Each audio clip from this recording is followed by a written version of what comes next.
Assalamualaikum warahmatullahi wabarakatuh. Stres dan adaptasi merupakan bagian dari kehidupan yang dialami setiap orang di setiap harinya. Menolong klien menghadapi dan menyelesaikan stres berarti tenaga kesehatan telah meningkatkan kemampuan sumber daya manusia, menghemat hari rawat, menghemat biaya perawatan, dan meningkatkan produktivitas manusia. Stres yang dialami seseorang tidak mungkin secara langsung. Beberapa tahap akan muncul dalam diri seseorang tersebut. Apabila stres tidak ditanggulangi, maka akan berdampak lebih lanjut. Oleh sebab itu, terapkanlah sebuah manajemen agar keadaan seseorang tersebut masih bisa terkontrol. Baiklah, pada hari ini kami dari kelompok 4 akan melakukan video role play strategi pelaksanaan dengan klien ketidakefektifan coping individu. Selamat menyaksikan. Assalamualaikum.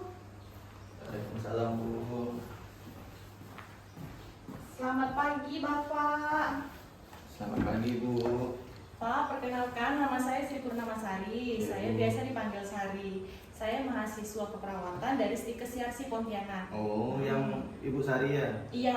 Yang situ ya, yang Yarsi itu yang seberang dulu ya, Bu? Yang tahu Iya, ya? iya benar, Oh. Bapak. Boleh tahu ini dengan Bapak siapa?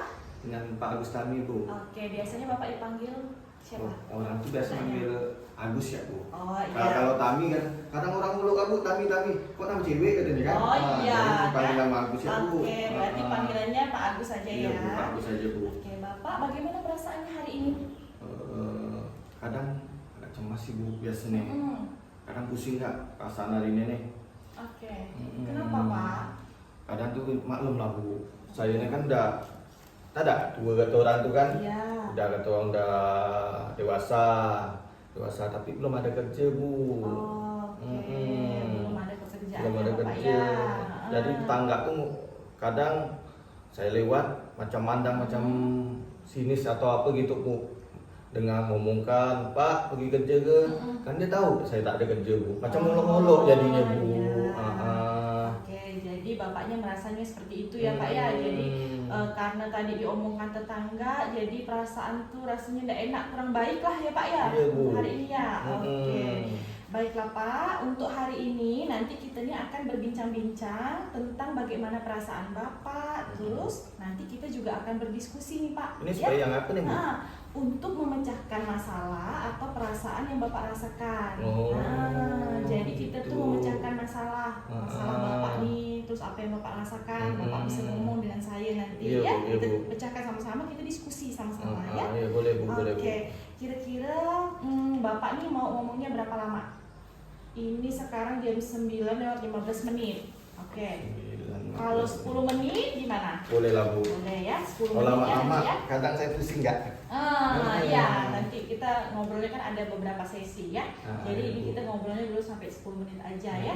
Jadi ini kan 9:15, kita selesainya di jam 9:25 menit. Berarti ya. 15, 9:20. Boleh lah, Bu. Iya, oke. Kita ngobrolnya di sini aja, Pak. Di sini boleh lah, Bu. Kalau pindah-pindah kan capek Kak kita kan? Iya, benar sekali. Oke, Bapak. Untuk tujuan kita ngobrol dan diskusi hari ini ya, kita tuh untuk mengetahui apakah perasaan yang Bapak rasakan ini termasuk dalam coping yang adaptif, yang baik atau yang tidak baik, maladaptif ya. Nah, jadi nanti saya akan jelaskan dengan Bapak dan kita diskusi ya. Boleh, Nah, Bapak boleh Bu. tanya saya, nanti saya juga tanya sama Bapak ya. Boleh, Bu. Tentang Saling perasaan jalan Bapak. lah gitu lah ya. Oke, ya seperti itu Pak ya. Oke, tadi kan Bapak cerita nih kalau Bapak tuh kan tidak ada pekerjaan. Tak ada kerja saya, Bu. Pernah ditolak pekerjaan? Udah kemarin tuh sempat kerja, Bu. Iya. Sempat kerja di kantor, ada kantor apa tuh yang saham-saham gitulah. Oh iya, Tapi kan yang saham tuh ya. tapi berhenti kemarin tuh karena nak fokus nak masuk polisi, Bu. Terus? Ujung-ujung tak ada Bu, tak ada lulus kan saya. Iya, Pak ya, kita tidak mengatakan gagal, Bapak belum beruntung aja gitu Oh, ya. iya. Belum rezekinya. Nah, nggak boleh kita bilang gagal ya, karena kesempatan itu selalu ada. Iya, Ya. Bu, iya, Bu. Oke. Jadi apa yang sekarang Bapak rasakan terus yang Bapak pikirkan? Ini Karena nggak, Bu. masalah itu tadi. Karena masalah itu tuh kadang saya berpikir malu gak, Bu. kadang malu sama tetangga lewat ditanya bagus pergi kerja ke, tapi kita belum ada kerja malu gak, Iya. ditanya ngapa tes tak lulus gitu. Oke. Itu Abu. Begitu ya Pak ya. Oke, apa yang menjadi yang membuat Bapak ini khawatir sampai Bapak tuh cemas gitu? Perasaan apa yang Bapak rasakan tuh? Kadang cemas tuh pertama yang tadi Bu dikatakan oleh tetangga tuh. Oh, Kedua tuh iya. takut karena tak ada kerja nih Bu, takut tak bisa bahagiakan orang tua kan. Jadi yang buat Bapak khawatir itu Bapak takut nggak bisa membahagiakan orang tua tadi ya, nggak bisa memenuhi kebutuhan orang tua tadi. Orang kata beban orang tua kan. Oke. Kalau tak kerja kan jadi beban orang tua Bu, bukan malah nyenangan orang tua jadi beban malahan kan. Iya. Nah, oke. Jadi sebelumnya saya mau tanya dulu, hobi atau kesukaan Bapak ini apa? Yang sering Bapak lakukan? Yang sering Aktivitasnya sih Bapak. biasa sih olahraga Bu. Olahraga ya. Oke. Berarti kan Bapaknya suka olahraga. Nah, ini kan termasuk kelebihan dan kemampuan yang Bapak miliki ya. Iya, Bu. Kalau boleh tahu, harapan Bapak ini, Bapak pengennya kerja tuh di bidang apa? Sebenarnya sih Bu, kerja apapun lah boleh lah, yang penting halal gitu kan. Pengennya sih balik-balik ke anu lagi lah Bu, yang ndak nganukan fisik kuat gitu Bang, macam mikul-mikul kan. Saya tak mampu gak mikul-mikul Bu, walaupun saya daftar polisi kalau nak mikul-mikul buat tuh tak mampu gak. Terus ada nggak dari pihak keluarga yang menuntut Bapak untuk segera mendapatkan pekerjaan gitu? Kalau keluarga sih nuntut sih enggak Bu. Kalau keluarga sih nuntut, cuman dia kata carilah kerja, mudah-mudahan masukkan kerja mana ke. Tapi yang jahatnya tetangga Bu, omongan tetangga itu kadang macam ngolok-ngolok kan gitu kan, ngata-ngatakan, anak Pak itu tuh belum kerja, habis kena pecat dari yang anu tadi tuh, kena pecat nak saham tadi saham ya? tapi tak nak melamar polisi tak lulus, kasihan orang tuanya banyak habis katanya kan. Terus ya, selain Bapak khawatir dan kesal tadi itu dengan omongan tetangga tadi, apa ada lagi yang Bapak pikirkan? Kadang Ada lagi enggak? Kalau itu sih, itu ya sih Bu, Omong-omongan tetangga itu. omong-omongan tetangga ya tuh. Oke. Kadang pikiran cari kerja kapan, kadang mulailah temenung sendiri dan kamar kan. Terus tetangga tuh ngomong apa lagi? Ada orang tetangga lalu bilang gara-gara mekap di rumah mekap stres katanya saya Bu. Jadi dibilang stres ya Pak ya tadi dengan tetangganya ya. Katanya. Kan saya itu kan ada beli kaos polisi itu Bu. Kata stres pakai baju itu Bu. Oh, seperti itu. Oke. Polisi tak jadi gitu kan. Oke, sekarang saya tanya dari dari tadi tuh yang tetangga bilang Bapak itu stres ya katanya ya. Bapak tuh pernah enggak dirawat gara-gara sakit itu sesuai dengan omongan tetangga? Dirawat sih enggak Bu. Enggak pernah dirawat kan? Tapi Oke. orang-orang ya, Bapak itu stres katanya. Malah dia bilang saya kadang ketawa sendiri Bu.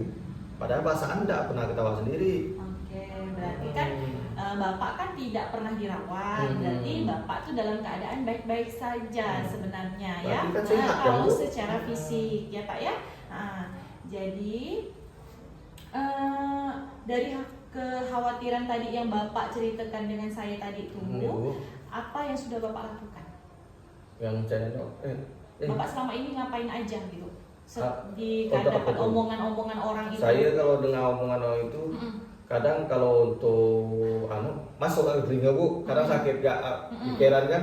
Kadang saya kena bagus, rasa saya katilah dia nak ngomong apa. Yang penting saya usaha cari kerja. Tapi kan belum dapat, gak payah memang gak cari kerja sekarang nih Bu. Jadi Bapak ini hanya diam aja ya berarti ya dengan omongan orang-orang nih ya.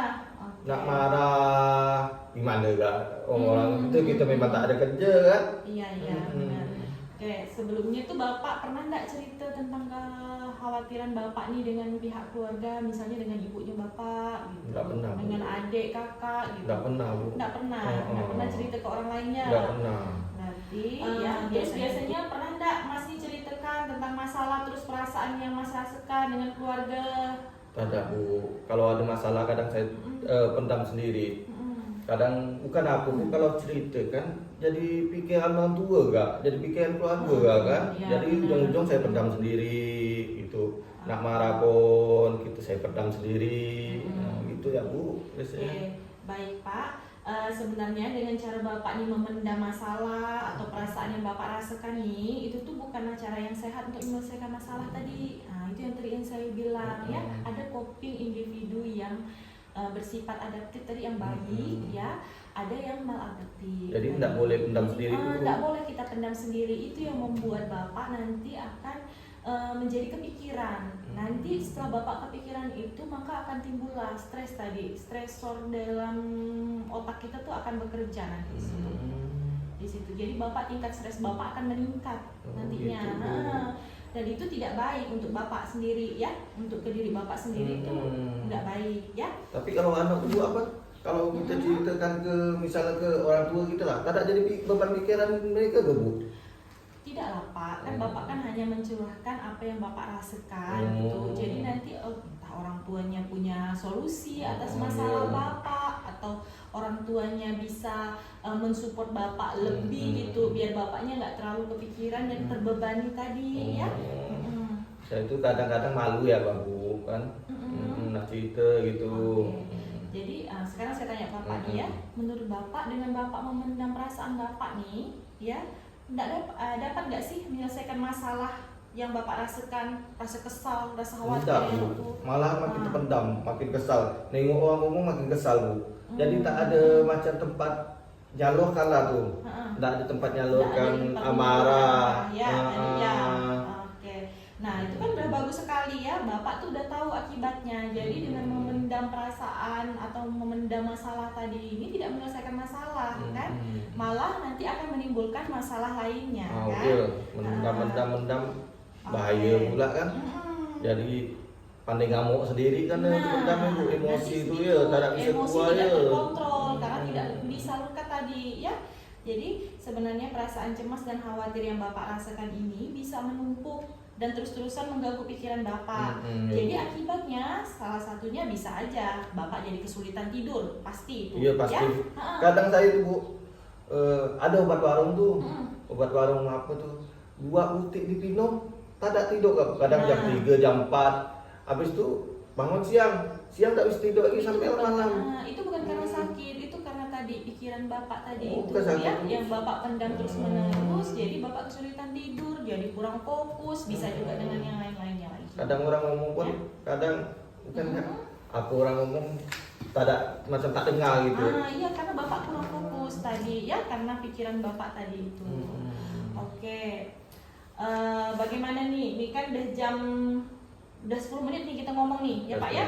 Udah jam 9:25 menit. Oke. Bagaimana Pak perasaannya tadi setelah kita ngobrol-ngobrol nih? Agak lega lah Bu, agak lega. Ibaratnya yang saya tak bisa sampaikan ke orang-orang tuh bisa saya sampaikan ke Ibu, tapi Ibu janji jangan ngomong ke orangnya.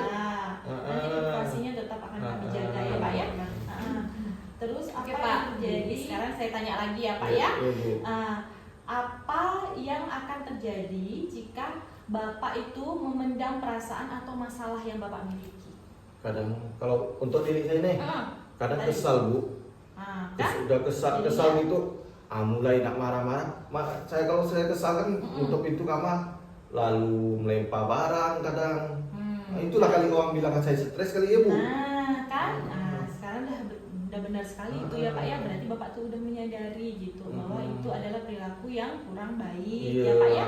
Kadang terpendam kan jadi tak bisa meluapkan emosi, tak bisa cerita ke orang. Berarti Bapak bisa mengerti tadi ya dari hasil diskusi kita yang dari awal tadi itu ya, omongan kita dari awal itu, berarti Bapak udah tahu yang mana yang negatif, yang mana yang positif ya.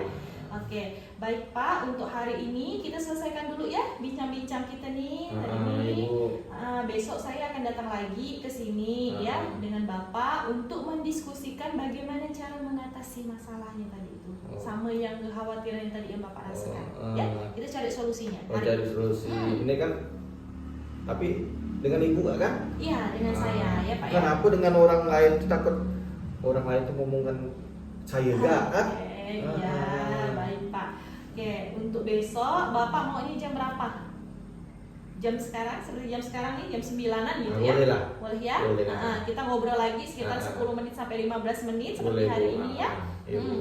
Kalau tadi kita ngomongnya tentang apa masalah yang Bapak rasakan, besok kita akan cari cara untuk mengatasi masalahnya ya. Mudah-mudahan Ibu bisa carikan Oke. atasi. Kali Ya. nggak ada kawan yang bisa ngasihkan kerja kan? Iya, kita sama-sama ya, nanti kita diskusi, kita sama-sama nanti ya.